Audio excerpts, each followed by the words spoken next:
जोहार जय मूल निवासी में संकेत और आप देख रहे हैं एमएन टीवी।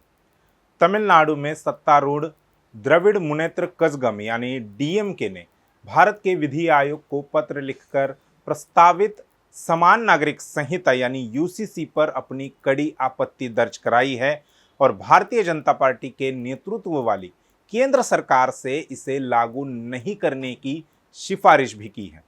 डीएमके ने कहा कि यूसीसी सहकारी संघवाद के खिलाफ है और देश में हिंदू संस्कृति और धार्मिक सद्भाव को नुकसान पहुंचाएगी।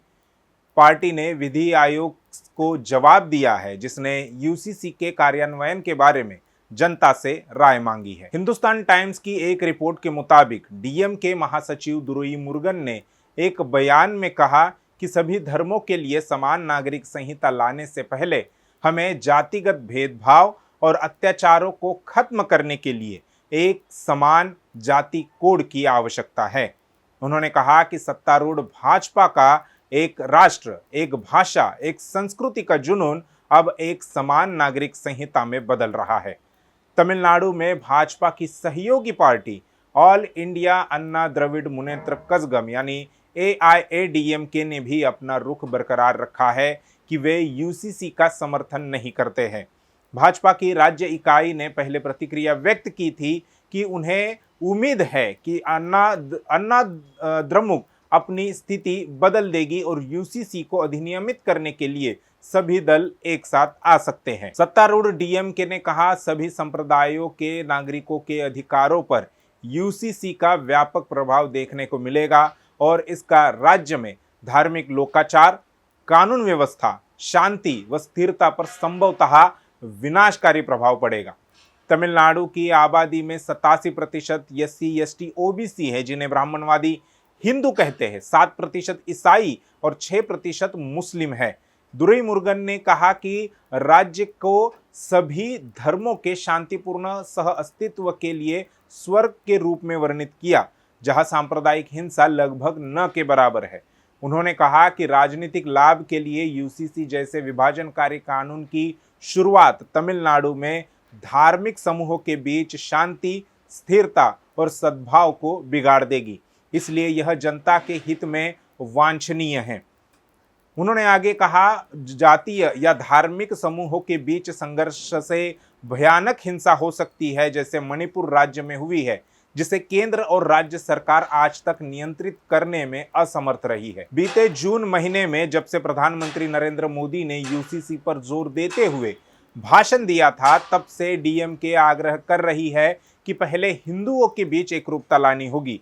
द्रमुक ने कहा कि सुप्रीम कोर्ट और मद्रास हाई कोर्ट के आदेश के बावजूद केंद्र सरकार द्वारा हिंदू उत्तराधिकारी अधिनियम के प्रावधानों को अनुसूचित जनजातियों तक नहीं बढ़ाया गया। द्रमुक ने कहा कि यूसीसी हिंदू अविभाजित परिवार की अनूठी अवधारणा को भी मिटा देगा। दुरुईमुरुगन ने आगे कहा कि केंद्र को यह भी विचार करना चाहिए कि हिंदुओं के भीतर भी हिंदू धर्म के सभी संप्रदायों, उपसंप्रदायों पर लागू कानूनों का एक समान सेट होना असंभव है। उन्होंने कहा ऐसे में सवाल उठता है कि जब यूसीसी हिंदुओं के बीच भी एक समान नहीं हो सकती तो इसे अन्य धर्मों के लिए कैसे लागू किया जा सकता है।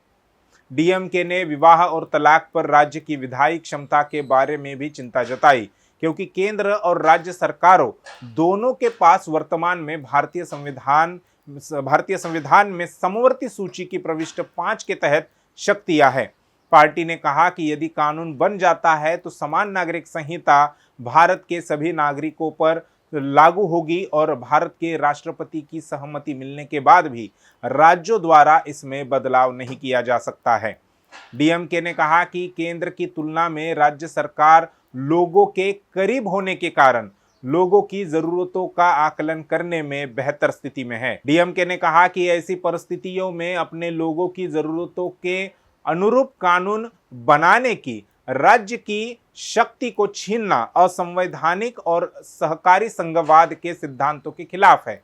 इससे पहले बीते जून महीने में तमिलनाडु के मुख्यमंत्री और डीएमके प्रमुख एमके स्टालिन ने प्रधानमंत्री नरेंद्र मोदी द्वारा समान नागरिक संहिता की पैरवी किए जाने के बाद ये कहा था कि उन्होंने सांप्रदायिक हिंसा भड़काने और अगले साल लोकसभा चुनाव जीतने के लिए ही ऐसा किया है।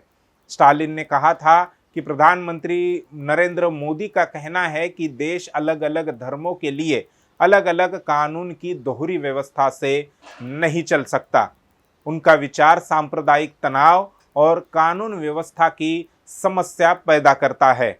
उन्हें लगता है कि वह अपनी योजनाओं से अगला लोकसभा चुनाव जीत सकते हैं, लेकिन मैं दृढ़ता से ये कह सकता हूं कि जनता भाजपा को अब सबक सिखाने के लिए तैयार है।